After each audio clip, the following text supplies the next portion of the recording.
Les djihadistes du Front Fatah al-Sham et leurs ralliés lancent une offensive surprise contre l'armée syrienne à Damas. L'ancienne branche syrienne d'Al-Qaïda a attaqué hier les positions de l'armée sur le quartier de Jobar. Le quartier en question est une ligne du front importante entre les deux camps qui contrôlent chacun une partie. Ce regain de violence dans la capitale intervient alors que les négociations de paix doivent reprendre mercredi à Genève sous l'égide des Nations Unies. Négociations dont les djihadistes du Front al-Sham, tout comme ceux de l'État islamique, sont exclus.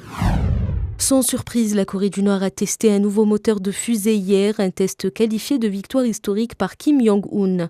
Pyongyang pourrait ainsi mettre des satellites en orbite, mais aussi des missiles, ce qui n'a pas laissé Donald Trump indifférent. De retour de Palm Beach sur Washington et à bord de Air Force One, le président américain a eu une courte réaction.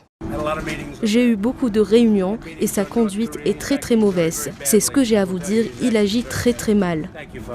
Cet essai a eu lieu alors que le nouveau secrétaire d'État américain Rex Tillerson est en Extrême-Orient. Le chef de la diplomatie américaine a insisté sur le fait que les États-Unis n'allaient plus suivre la politique de patience stratégique mise précédemment en œuvre par Washington.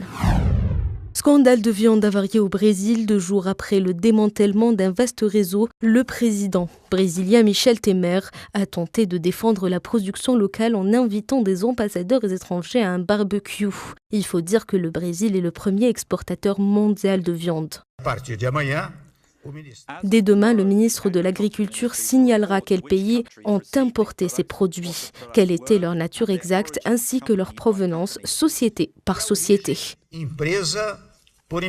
Au terme de 2 ans d'enquête, la police a révélé l'existence d'un réseau de corruption présumée où des inspecteurs de services sanitaires recevaient des pots de vin de la part d'entreprises pour émettre des certificats destinés à des denrées avariées sans réaliser de contrôle. Cette affaire intervient alors que le pays est plongé dans la pire crise économique de son histoire.